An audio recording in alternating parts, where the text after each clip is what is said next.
আজকে ফিল্টার ঢুকবে আর কয়েকদিন পরে অস্ত্র ঢোকা শুরু করবে। ফিল্টারই একসময় অস্ত্র হয়ে যাবে। দেখেন রফিক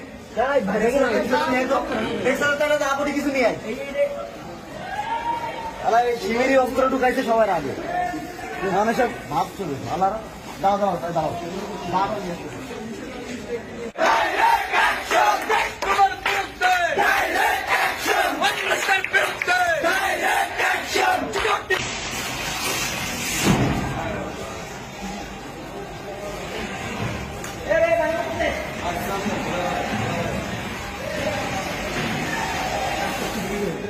Top level.